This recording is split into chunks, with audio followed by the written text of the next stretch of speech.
नमस्ते दोस्तों, स्वागत है आप सबका स्पेशल ब्लॉग में। मैं आपको पूजा स्वागत करती हूँ आप सभी के मेरे चैनल पर। तो दोस्तों कैसे आप सब, उम्मीद करती हूँ सभी अच्छे होंगे और मैं भी ठीक हूँ, बच्चे भी ठीक है। फिलहाल छोटू का तबीयत ठीक है, बस सोनू का थोड़ा सा हल्का फुल्का खांसी है। अभी बरसात के मौसम 2-3 दिन हो गए ना, थोड़ा मौसम में नमी आ गई है, इस वजह से उसका तबीयत थोड़ा सा खांसी चालू हो गई है। बाकी ठीक है, उतना ज़्यादा मतलब नहीं है, हल्की सी खांसी है, तो ये मौसम की वजह से नॉर्मल है। तो सुबह सुबह का टाइम है, मैं बना रही हूँ उसका लंच, लेकिन आज भी लेट उठी हूँ, 7:30 बजे उठी थी। तो देख सकते हैं, इसलिए थोड़ा जल्दी करने की कोशिश कर रही हूँ कि काम चलता रहेगा। और आज तो ऐसे खाना बनाऊँगी कि छौंक लगाती रहूँगी, काटती रहूँगी इसी तरह से। तो देखिए कढ़ाई में मैंने तेल डाल दिया है और कढ़ाई जो है चढ़ा दिया है, और इधर जो है तेल जब तक गर्म हो जाएगा, जब तक मैं प्याज को काट लूँगी, क्योंकि आज इस तरह से बनाना इसलिए पड़ेगा क्योंकि आज थोड़ा जल्दी काम करना है। और दिन तो धीरे धीरे करती हूँ, जिस दिन जल्दी उठती हूँ। आज लेट उठी हूँ ना, तो मुझे 9 बजे से पहले सारा काम और बाबू को जो है ब्रेकफास्ट वगैरह कंप्लीट कराना है। तो इसलिए देख सकते हैं मैंने यहाँ पे तेल चढ़ा दिया है, तेल गर्म हो जाएगा तो देखिए प्याज भी काटना मेरा कंप्लीट हो चुकी है। तो जी तेल गर्म हो चुका था, मैंने उसमें कटे हुए प्याज को डाल दिया और साथ में डाल दिया 2 पिंच जितना हींग, क्योंकि मैं आलू डाल रही हूँ। और सुबह सुबह मेथी और बथुआ लेके आई हूँ, लेकिन मेथी थोड़ा सा कम है, इसकी वजह से मैं बथुआ लेके आई हूँ। तो उनको सब्जी को मिक्स करके, यानी मेथी और बथुआ मिक्स करके साथ में आलू टमाटर डाल के जो है सब्जी बनाने वाली हूँ, वो भी सूखी, क्योंकि लंच बॉक्स में गीली सब्जी नहीं डाल सकते, सूखी रहती है तो सही रहता है, नहीं तो लंच जो है ना वो ढुल जाती है, रोटी गीली हो जाती है। तो बच्चे वो चीज़ खाना पसंद भी नहीं करते और खाते भी नहीं है। तो जी आलू जो है मैंने डाल दिया है काट कर और मीठा पानी में धोकर। एक्चुअली क्या है, 2 आलू लेके आई थी, 2 प्याज वगैरह जो भी है थोड़ा ज़्यादा लेके आई थी सब्जी ज़्यादा बनाने के लिए, लेकिन फिर सोचा इतने ज़्यादा खाना बनाऊंगी, फिर बच्चे जब आते हैं तो उस टाइम खाते नहीं है, और ये बच्चों के लिए खाना बनता है खास करके बिना मिर्ची डाले हुए, तो फिर वो बर्बाद जाता है। बर्बाद तो क्या जाता है, मैं खाती हूँ, लेकिन इतना ज़्यादा नहीं बनाऊंगी। जब से फ्रीज खराब हुआ ना, तब से एक डर से गई हूँ, ऊपर से टूट से गई हूँ, इस वजह से अब और वो वाली गलती नहीं करूंगी जो कि अब तक करते आ रही थी। मेथी तो है ना, मुझे जब टाइम मिला था मैं उसी दिन छाट के रख दिया था, लेकिन बथुआ नहीं छाट पाई थी और ला के थैली में रख दिया था। 1-2 सब्जी लेके आई थी। तो जैसे कि आप लोगों ने इस वीडियो में देखा था, पिछले वीडियो में, कि मेरा फ्रीज सही हुआ है, वो सही तो हुआ है, लेकिन पूरी तरह से सही नहीं हुआ। मतलब हल्का सा जो है, कोई भी चीज़ खराब हो जाती है तो पहले जैसा नहीं हो पाता है, तो वैसा ही है। फ्रीज सही हो गई है, लेकिन पूरी तरह से सही नहीं है। हाँ, लेकिन काम चलाओ वाला है। अब देखते हैं काम चलाओ वाला फ्रिज कितना दिन चलता है, क्योंकि उसमें से जो पानी टपकता है ना, उस जगह से चूहा काट के पूरा ख़राब कर दिया है। अब वहाँ पे लगाने के लिए बोला था, लेकिन वो क्या है, उन्होंने बोला फ्रिज वालों ने, अगर आप लगाओगे ना तो आपको 2,500-3 हज़ार का खर्चा आ जाएगा, तो आप रहने दो, उसमें पाइप लगा के जहाँ से पानी निकलते हैं उसे आप साइड में कर देना। मैंने कहा ठीक है, अब पाइप लाऊंगी जब जाके लगाऊंगी। तो अभी तो मेरा जाना नहीं होगा 3-4 दिन, जब जाऊंगी तो फिर ले आके और लगाऊंगी। तो ये है फ्रिज का कंडीशन, लेकिन हाँ काम चल जाएगा मेरा। और अब ऐसा गलती नहीं करूंगी कि कोई भी सामान ला के स्टोर नहीं करूंगी, बस उतना ही लाऊंगी जितना मुझे चाहिए होगा हर रोज। तो जी मैंने बथुआ का है ना 4 से 5 बार धो लिया था, क्योंकि 4 से 5 बार धोना स्वाभाविक है। बथुए में और मेथी में बहुत ज़्यादा मिट्टी होती है। और उसके बाद मैंने यहाँ पे बारीक काट लिया, सुबह सुबह क्या तो बारीक क्या तो मोटा, बस एक बार बच्चे का लंच बॉक्स जो है जल्दी से बन जाए, बस इतना ही रहता है। तो देखिए मेरे साग जो है वो कट कर बिल्कुल रेडी हो चुकी है। तो जितना साग कट गया था ना, मैंने उतना डाल दिया कढ़ाई में। आलू पक चुका था, और अगर बहुत देर तक आलू फिर पकेंगे ना तो पूरी तरह से सॉफ्ट हो जाता है, यानी आलू जो है 75% तक पक चुका था। तो इसलिए मैं सोचा कि साग डाल दूंगी, तो साग के साथ वो क्या थोड़ा सा पकता रहेगा साग भी, और बाकी के साथ काट के डाल दूंगी हाथों हाथ। तो जी इस तरह से मेथी और बथुआ की सब्जी एक बार जरूर ट्राई करना, बहुत ही अच्छी बनती है। और जो उन लोगों को हरी सब्जी खाना पसंद है ना, उनको तो बहुत ही अच्छा लगता है, खास करके मेरे को, मेरे बच्चों को भी पसंद है। तो 2 टमाटर भी लेके आई थी। तो देख सकते हैं, एक तो पहले रख के आई थी, मुझे लगा था कि ना नहीं चाहिए, लेकिन फिर दोबारा लेके आई, क्योंकि हरी सब्जी है, क्या पता बच्चों को है ना मेथी का साग का जो करवाट होती है ना, हल्का सा वो थोड़ा लगे, तो फिर सोनू खाएगा नहीं।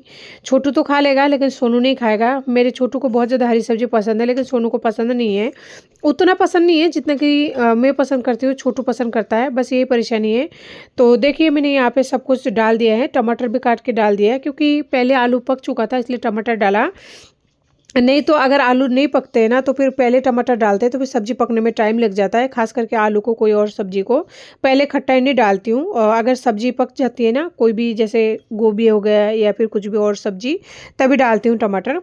तो देखिए टमाटर डालने के बाद में जो भी खड़े मसाला या सूखा मसाला डालना होता है वो मैंने डाल दिया है, नमक, हल्दी और लाल मिर्ची थोड़ा सा ही डाला है, धनिया पाउडर, और अच्छे से मिक्स कर दिया। अब इसे ढक दूंगी मैं 2 मिनट के लिए, क्योंकि आलू पहले से पका हुआ है तो ज़्यादा टाइम नहीं लगेगा। और 2 मिनट बाद में आप देख सकते हैं सब्जी हमारा बिल्कुल बढ़िया तरीके से बन चुका है। सच में 2 मिनट लगता है, क्योंकि आलू पक जाने के बाद में हरी सब्जी को बहुत ज़्यादा टाइम नहीं लगता और इसे बहुत ज़्यादा सॉफ्ट करने की भी ज़रूरत नहीं है, क्योंकि सब्जी इतना ज़्यादा हरी सब्जी अपने आप में सॉफ्ट हो जाती है ना कि बच्चे आसानी से निगल जाते हैं, या चुई टाइप का होता है या फिर जूसी भी बोल सकते हैं। तो जी मैंने इस चूल्हे पे जो है तावा वगैरह चढ़ा दिया था और रोटी बना रही हूँ, बीच में आटा लगा लिया था। और देख सकते हैं मैं बार बार उधर तक रही हूँ ना, हमारे घर के सामने एक छोटा सा बेर के झाड़ है, उसमें बहुत सारे बेर लगा हुआ है। तो बच्चे सुबह सुबह आके तोड़ रहा है, लेकिन है ना मुझे बहुत ही ज़्यादा प्रॉब्लम होती है, क्योंकि बच्चे अगर पत्थर वगैरह इधर उल्टा मार देना तो बिल्कुल घर में आके घुस जाएगा। इतने मतलब रास्ते के उस साइड है, कभी दिखाऊंगी आप लोगों को। तो जी रोटी बन चुका था, सोनू स्कूल जा चुका है और यहाँ पे मैं निकाल रही हूँ लड्डू, और ये है चूरमे के लड्डू, यानी रोटी का चूरमा बना के उसके बाद में लड्डू बनाया है। और दोनों मैं और छोटू जो है एक एक लड्डू खा लिया। लड्डू खाने की 2-3 घंटे बाद में, यानी 11:30-12 बज रहा था ना, तो छोटू रोने लग रहा था। मैं सोचा क्यों रो रहा है, जब सब कुछ ठीक है फिर क्यों रो रहा है। फिर अचानक से याद आया कि अरे यार उसको तो आज है ना मैंने रोटी नहीं खिलाया ना खुद भी खाई, बस वो लड्डू खाने के बाद में मैं तो भूल गई थी। तो छोटू यहाँ पे रूठा हुआ है, उसे पूछ रही हूँ कि क्या हुआ, तो बोल तो पता नहीं कि भूख लगी है। तो फाइनली मुझे याद आ गया, मैंने आज बच्चे को ना तो खाना दिया ना खुद ने खाया था। ऐसे मतलब बहुत ज़्यादा दिमाग में जब टेंशन हो जाती है ना भूल जाती हूँ। तो फाइनली मैंने यहाँ पे खाना निकाल लिया दोनों माँ बेटे के लिए। और देख सकते हैं मैं यहाँ पे लेके आई थी थाली में ये जो कल रात को बर्फ़ी वगैरह बनाई थी वीडियो में, तो वही वाली बर्फ़ी है। और रोटी 2 लेके आई हूँ, और चावल और सब्जी जो आलू मेथी का सुबह बनाई थी। तो यही है हमारा सुबह की नाश्ता कहिए या फिर खाना, जो भी आप लोग बोलते। तो मैं बच्चे को हर चीज़ खिलाने की कोशिश करती हूँ, जो भी वो खाना पसंद करते हैं, और नहीं खाना पसंद करते हैं तो भी कोशिश करती हूँ। तो थोड़ा सा मिठाई खिला रही हूँ, जो कि एक गाजर के हलवा से बना था, और आलू मेथी की सब्जी से उसे खिला रही हूँ। तो उसको पसंद नहीं आया आलू मेथी की सब्जी, उसने मतलब नहीं खाया। रोटी देखिए तोड़ के ले लिया, लेकिन वो नहीं खाया। और मैं खा रही हूँ यहाँ पे शेजवान चटनी होती है ना, शेजवान चटनी से है ना चावल भी और रोटी भी, क्योंकि मुझे तीखा पसंद है। अब बच्चों की सब्जी में ज़रा सा भी तीखा नहीं है, तो इसलिए मैंने बहुत पहले मंगवाई थी ये शेजवान चटनी, तो उसी से मैं खा रही हूँ रोटी वगैरह जो भी है। क्योंकि क्या करे इंसान कब तक, तो एक साथ सब्जी बनाऊँ तो बच्चे नहीं खाते हैं, और अलग से सब्जी बनाओ तो मैं नहीं खा पाती हूँ। लेकिन माओ को तो आदत पड़ जाती है ना। तो देखिए छोटू सो रहा है खाते खाते, कभी बैठ रहा है कभी खा रहा है, और इस तरह उछल कूदक के खा रहा है, साथ में मोबाइल भी चल रहा है। खिलाना है तो कैसे भी खिलाती हूँ, और 10 मिनट के लिए इसे मोबाइल दे देती हूँ, बाद में बंद कर देती हूँ। मेरा बच्चा बाहर भी खेलता है, ऐसा नहीं कि उसे एनी टाइम मोबाइल देती हूँ, ज़्यादा नहीं, बस 10 मिनट के लिए, जब तक कि मैं खाना खाती हूँ या फिर बच्चे खाना खाता है। तो फाइनली हम दोनों माँ बेटे खा रहे हैं। और ये चावल है ना रात का बासी चावल था, आज मैंने सुबह चावल नहीं बनाई है, बस रोटी बनाई थी और मेथी का सब्जी आलू मेथी का। तो बाबू तो बिल्कुल ही नहीं खा रहा है आलू मेथी की सब्जी, तो बस मैं ही ट्राई कर रही हूँ। तो देखिए इसको आलू मेथी की सब्जी, वो मोबाइल देख रहा है ना, तो उसने नहीं देखा था कि ना आलू मेथी की सब्जी डाल के उसको रोटी दे दिया, तो इसलिए उसने खा लिया। तो फिर इस बार तो उसको मिठाई देना बनता है, नहीं तो है ना बिल्कुल ही नहीं खाएगा। तो मिठाई भी दे रही हूँ थोड़ा थोड़ा। तो उसे है ना ये गाजर की हलवा की जो बर्फ़ी है ना, इसे बहुत ही अच्छा लगा था, तो वो इसी को खा रहा था। और चावल भी उसे थोड़ा थोड़ा दे रही थी, क्योंकि ये वो वाले चावल है जो बच्चों के लिए बनाती हूँ। तो ये रात का बचा हुआ था, मैं सोची क्या करूँ, उसको नमकीन चावल बनाने से अच्छा है ना सब्जी से ही खा लूँ। तो दोस्तों हम दोनों तो नाश्ता कर ही रहे थे, लेकिन सोनू की बहुत ज़्यादा याद आ रही थी, क्योंकि आज उसने मॉर्निंग में ब्रेकफास्ट अच्छे से नहीं किया था, और उसका हल्का सा खांसी हो रहा था, इस वजह से वो एक बार मतलब रोटी खा तो लिया था, लेकिन वो उल्टी भी कर दिया था। लेकिन फिर भी दूध पिला के स्कूल भेजी हूँ। तो दोस्तों यहाँ पे मैं लेके आई थी मखाना, यानी जो घर के 1-2 सामान खत्म हुआ था ना वो लेके आई थी। और पुराना जो मखाना था उसे मैंने निकाल लिया और अलग से प्याले में रख दूँगी। पहले तो प्लेट में निकाला, फिर प्याले में इसलिए रख रही हूँ क्योंकि चूहा अगर मुँह देगा ना तो हो सकता है बीमारी फैल जाए, क्योंकि चूहे की लार में भी बहुत ज़्यादा बैक्टीरिया वगैरह या जो भी होता है कीटाणु वगैरह अच्छा तो होता ही नहीं है बिल्कुल ही। तो इसलिए टिफिन में रख दिया, और इसे मैं शाम को जो है बच्चों को टी टाइम में दे दूँगी। वो टी टाइम जो स्नैक्स होता है ना, वो सरसों का तेल लेके आई हूँ 1 किलो। और ये है बल्ब, मेरा जो बल्ब ख़राब हुआ था ना, तो ये सिसका लेके आई हूँ। इसका 1 साल के वारंटी आता है इसलिए, और एलईडी सही रहती है। तो 1 साल के वारंटी के साथ में सिसका एलईडी बल्ब पे लेके आई हूँ। ये पता नहीं 180 जाने कितने का पड़ा था। और ये है मखाना बच्चों का ख़त्म हो चुकी है, तो इसलिए मंगवा लिया एडवांस में, क्योंकि सोनू का हमेशा जुकाम खांसी रहती है। तो अगर सूखा कुछ भी रखूँगी घर में तो ख़राब भी नहीं होगा और बच्चों को मतलब नुकसान भी नहीं करेगा, इसीलिए ये लेके आई हूँ। तो दोस्तों फाइनली अभी हो रही है शाम की टाइम, और चली गई थी थोड़ा सा बाहर, इस वजह से ना पूरा दिन का जो है बैंड बज गया। क्योंकि बाहर जाने से स्वाभाविक से बातें होगा, क्योंकि घर में कोई होता नहीं है, आके फिर उसी काम से स्टार्ट करना पड़ता है जहाँ से छोड़ के जाते हैं। तो दोस्तों आपको पता है शाम की टाइम में क्या करती हूँ, खास करके पहले बच्चों को लेकर बैठती हूँ किताब। और एक जने को आज यहाँ बिठा दिया कार्टून में, क्योंकि वो मान ही नहीं रहा था। मैंने कहा था थोड़ा सा लिख लो, थोड़ा सा लिख लो, सुन ही नहीं रहा था। उसको मोबाइल देखना था, तो फाइनली मैंने उसे कार्टून में बिठा दिया है। और मेरा बड़ा बेटा यहाँ पे कर रहा पढ़ाई, तो ये खुद से लिखने की कोशिश कर रहा है और लिख भी रहा है। बाकी का जो स्कूल का होमवर्क था वो मैंने करा दिया है। दोस्तों एक औरत को तो पढ़ी लिखी होनी चाहिए, लेकिन ये बात उनकी माँ बाप को कौन समझाए। खास करके मैं मेरी माँ बाप की बात कर रही हूँ, किसी और की नहीं। क्योंकि अगर मेरे माँ बाप समझ गए होते, मेरे को अगर थोड़ा सा भी पढ़ाई करा दिया होता, तो आज मैं अपने बच्चे को जो है बिठा के घर में होमवर्क तो करा ही पाती। और इतना तो टाइम निकाल ही लेती है अपने बच्चों के लिए। आज भी निकालती हूँ, लेकिन थोड़ा शायद और ज़्यादा निकालती, ताकि मैं उसे अच्छे तरह से तैयारी करा पाऊँ। तो मैं ज़्यादा पढ़ी लिखी नहीं होने की वजह से मेरे बच्चों को जो है पूरी तरह से होमवर्क कंप्लीट नहीं करा पाती हूँ। स्कूल वाले जो मैम है, मैंने उनको भी कई बार रिक्वेस्ट किया है। और फिलहाल इसका ट्यूशन बंद चल रहा है, क्योंकि जब से इसका वो निमोनिया हुआ था ना, ये बहुत ज़्यादा बीमार हुआ था, तब से इसका ट्यूशन मैंने बंद करा दिया है। वापस से चालू कराऊंगी, लेकिन सोच रही हूँ एक बार गर्मी पड़ने लग जाए दोबारा से थोड़ा स्टार्ट करूँगी। तो गर्मी से पहले इसका ट्यूशन जो है दोबारा स्टार्ट नहीं करूँगी, क्योंकि ये ठंड में थोड़ा सा भी निकलता है ना, तो इसे कोल्ड का प्रॉब्लम है, तो हाथों हाथ ही बीमार पड़ जाता है इस वजह से। और बच्चों को पढ़ाना ही है, चाहे कोई भी कंडीशन हो, कैसे भी करके पढ़ाना तो है, खास करके तब जब माँ हूँ, जिम्मेदारी मेरे सर पर है और बच्चा मेरा है, तो हर काम को कर दूंगी। वो बोलते हैं ना लेट या फिर साइड में, पहले बच्चा इम्पोर्टेंट है और कोशिश करूंगी उसे पढ़ाने का, टाइम देने का। बाकी आगे ऊपर वाले की मर्जी है। तो दोस्तों अगर मेरी माँ बाप थोड़ा सा भी पढ़ा दिया होता ना, बस, तो फिर मैं उसे पढ़ा देती होमवर्क। बस इसी बात का अफसोस है। बाकी उन्होंने नहीं पढ़ाया, वो उनकी मजबूरी थी, उनका प्रॉब्लम था या जो भी था कंडीशन। बाकी उनसे मेरे कोई शिकायत नहीं है। बस थोड़ी सी कभी कभी हो जाती है, खास करके तब हो जाती है जब है ना, अभी इसका स्कूल का है ना होमवर्क दिया था दूसरा कॉपी में, जो ना तो मुझे समझ में आई और ना ही मैं उसे करा पाई। तो 2 कॉपियों को है ना ऐसे के ऐसे डाल दिए बैग में। तो मैंने सोनू को बोला कि है ना सोनू, इसमें मैडम कुछ बोलती है क्या? कहते हैं आप तो है ना होमवर्क ही नहीं करके आते हो घर से। तो बुरा लगता है कि बच्चों को ये बात सुननी पड़ती है, लेकिन मैं नहीं करा पाती हूँ, क्योंकि मुझे इंग्लिश नहीं समझ में आती है। क्या कर सकती हूँ? अब मैडम को बोलूँ तो वो शायद मेरी बात नहीं समझे। मैंने उनको कई बार बोला है कि मैडम, जो मेरे बच्चे नहीं कर पाते ना, आप वो करा दीजिएगा, क्योंकि मैं नहीं करा पाती हूँ। नहीं समझते, सब मजाक उड़ाता है। कोई किसी का भावना का, कोई किसी के बातों का, किसी को किसी से कोई मतलब नहीं होता। बस अगर आप पढ़े लिखे हो तो अपने बच्चों को पढ़ा सकते हो, इतनी सी बात है। और नहीं पढ़े लिखे हो तो आपके बच्चे भी इसी तरह के टॉर्चर होता रहता है। तो पढ़े लिखे माँ बाप दोनों में से अगर एक हो तो बहुत अच्छी बात है, लेकिन वो कराने वाला हो। सिर्फ ये नहीं पढ़े लिखे हैं उससे कोई मतलब नहीं होता। मेरे पति जिस टाइम मेरे साथ रहते थे, उस टाइम मेरा बच्चा ठीक ठाक था, पढ़ने लायक था, 3 साल का तो था ही। तो सोनू को जैसे होमवर्क स्कूल से कुछ भी मिलता था, तो मैं उसे उनसे पूछती थी कि ये क्या लिखा है, ये बताओ कैसे कराना है। वो कभी नहीं बताते थे, कहते थे मेरे से नहीं होता, मैं थक के आता हूँ ड्यूटी से, मैं नहीं पढ़ा पाऊँगा। बहुत खरे खोटी सुनाते थे। और कभी भी वो बंदा एक भी दिन ऐसा मुझे याद नहीं है।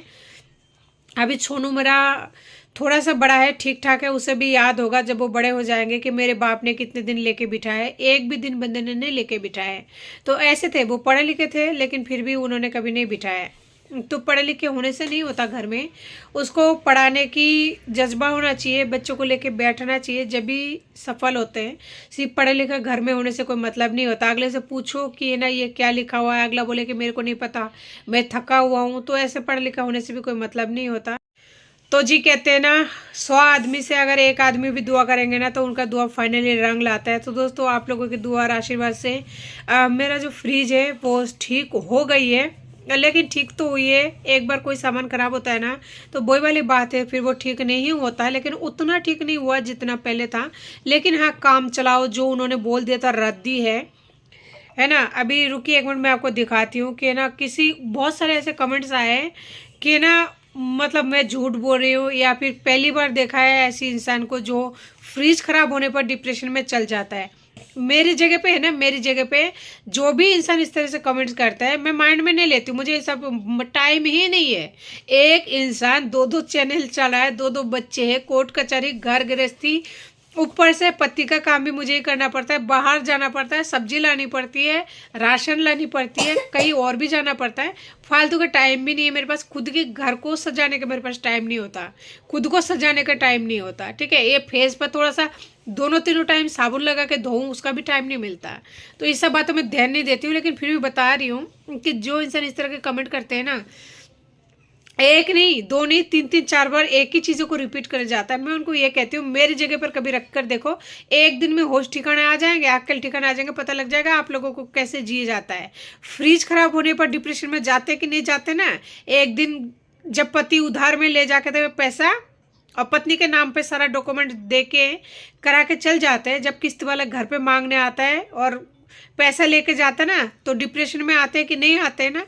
एक दिन करना तो आपको पता लगेगा। ठीक है, कहना बहुत आसान है, करना दो बच्चों के साथ में बहुत ज़्यादा मुश्किल है। कभी करके देखना एक दिन, तो पता लग जाएगा कि रियल लाइफ क्या होती है। रियल लाइफ में जब तहलका मच जाती है ना, तहलका, तो पता लगता है कि ज़िंदगी क्या होती है, जीना क्या होती है, हकीकत क्या होती है, दुनिया क्या होती है, सच्चाई क्या होती है, सच क्या होती है। ठीक है, ये कहना, किसी को भी कमेंट्स पास करना, ऐसी बात नहीं कि मैं वीडियो नहीं देखती हूँ, मैं भी बहुत लोगों का वीडियो देखती हूँ, लेकिन किसी की अब इस तरह से जज करना, कमेंट्स करना कहाँ तक का सही है। लेकिन आपको सही लगता है आप कीजिए, जो करना है करिए, मेरे को कोई फ़र्क नहीं पड़ने वाला। क्योंकि हाँ, मैं सच में डिप्रेशन में गई थी, मैं आज भी डिप्रेशन से ही गुजर रही हूँ और बहुत ज़्यादा डिप्रेशन में हूँ। आज दिन में मैं खाना तक भूल गई थी और मेरे नन्ही से बच्चों को खाना खिलाना भूल गई थी मैं। लेकिन वो जब रोने लगा ना, ज़ोर ज़ोर से चीखने लगा, बहुत ज़ोर से रोने लगा, चीखने लगा, एक ही बात बोलने लगा कि है ना आप मम्मा, मतलब अजीब अजीब तरीके से जिद करने लगा। फिर मुझे समझ में आ रहा है यार, मेरा बच्चा तो भूखा है, मैंने उसको खाना ही नहीं खिलाई बेचारी को, तो ऐसा रिएक्शन तो करेगा क्योंकि वो बोल नहीं पाता है अभी पूरी तरह से। तो मुझे है ना इन फालतू चीज़ों में टाइम नहीं है। आप लोगों को जो कमेंट करना है, जो करना है कीजिए, लेकिन रियल लाइफ जो होता है ना, एक दिन जी के देख लीजिए। मैं खुशी खुशी कहती हूँ, मैं किसी के लिए बुरा नहीं चाहती हूँ, क्योंकि मेरे खुद के साथ बुरा हुआ है, बुरा ना चाहते हुए भी हुआ है। हर तरह से मैंने उनके साथ समझौता किया, लेकिन फिर भी जो होता है, किसी के साथ गुजरता है ना, उस चीज़ को वही महसूस करता है। मुझे अब है ना दुनिया से फ़र्क पड़ता है, ना दुनिया के कमेंट से फ़र्क पड़ता है। थोड़ा बहुत तो पड़ता है ना, दिल तो है ही, दर्द तो होती है, इंसान हो तो जी कुछ लोगों को है ना प्रूफ देना ज़रूरी होता है। तो उन लोगों के लिए मैं प्रूफ लेके आई हूँ, हर लोगों के लिए नहीं है, क्योंकि मेरा जो फैमिली है, छोटा सा मेंबर्स है, वो हर लोग ऐसा नहीं है, वो लोग मेरी बातों को विश्वास करते हैं, समझते हैं। तो ये है सैमसंग कंपनी की तरफ से रिपेयरिंग करने आए थे, जिस टाइम उन्होंने बोला था कि ख़राब हो चुका है, इसका और कुछ नहीं हो सकता है। उन्होंने ये बिल दिया है, देखिए अब ये कितने तारीख का है, तारीख वगैरह सब कुछ देख लीजिए, क्योंकि मुझे दिखाने में किस बात का शर्म है जब हकीकत है। तो देखिए, तो आने जाने का जो चार्ज है ना, वो इसमें उन्होंने लिख दिया था, देख सकते हैं। और जो भी है उन्होंने नहीं होगा मतलब ऐसा कुछ लिया है। अब तारीख देख लीजिए कितने तारीख का है, सैमसंग के फ्रिज का नंबर वगैरह जो भी है तो देख लिया। अभी आप लोगों ने ये सैमसंग की तरफ से ये जो पर्ची कटता है ना, ये वो लोग देते हैं। तो जिन लोगों को यकीन नहीं था ना, ये उन लोगों के लिए है, सभी के लिए नहीं है। और उसके बावजूद भी कुछ लोगों के आशीर्वाद से मेरा फ्रिज जो है सही हुई है। तो जो भी हेटर्स होता है, सुन लीजिए कि आप लोगों की बद्दुआ से कोई फ़र्क नहीं पड़ता। अगर 100 लोग एक तरफ खड़े हो ना आशीर्वाद देने के लिए, तो हज़ारों बुराई भी होगा ना, तो भी कोई फ़र्क नहीं पड़ता। इंसान जीत ही जाते हैं। बहुत लोगों की दुआ में बहुत ताकत होती है, दवाई से ज़्यादा है ना, बद्दुआ से ज़्यादा दुआ में असर होती है। तो दोस्तों फाइनली मैं जीत गई, मेरी तो जीत हो ही गई आप लोगों की वजह से, क्योंकि भगवान ने सुन ली मेरी और आप लोगों की। जो मेरी बच्चों का फ्रीज जो है सही हो गई। अब मुझे थोड़ा बहुत, ज़्यादा नहीं, थोड़ा बहुत सामान, यानी जो मुझे चाहिए रोज़मर्रा की ज़िंदगी में, उतना सा सामान ला के मैं स्टोर तो कर ही पाऊँगी, जिससे मेरे बच्चे खा सके दोनों टाइम की रोटी, मेरे दोनों बच्चों को सब्जी मिल सके, उनको मतलब मैं खाना प्रोवाइड कर पाऊँ। तो दोस्तों दिल से थैंक यू सो मच। और जो भी लोग मुझे सपोर्ट करते हैं, जो भी लोग मुझे दिल से पसंद करते हैं, उनको भी दिल से धन्यवाद। तो जी ज़्यादा बातों को ना बढ़ाते हुए आज की वीडियो को जो है यहीं पे एंड करती हूँ, और उम्मीद करती हूँ आपको मेरी वीडियो अच्छी लगती होगी। और अगर अच्छी लगती होगी ना, तो प्लीज़ लाइक शेयर सब्सक्राइब करना बिल्कुल ना भूले। तब तक के लिए नमस्ते, जय हिंद।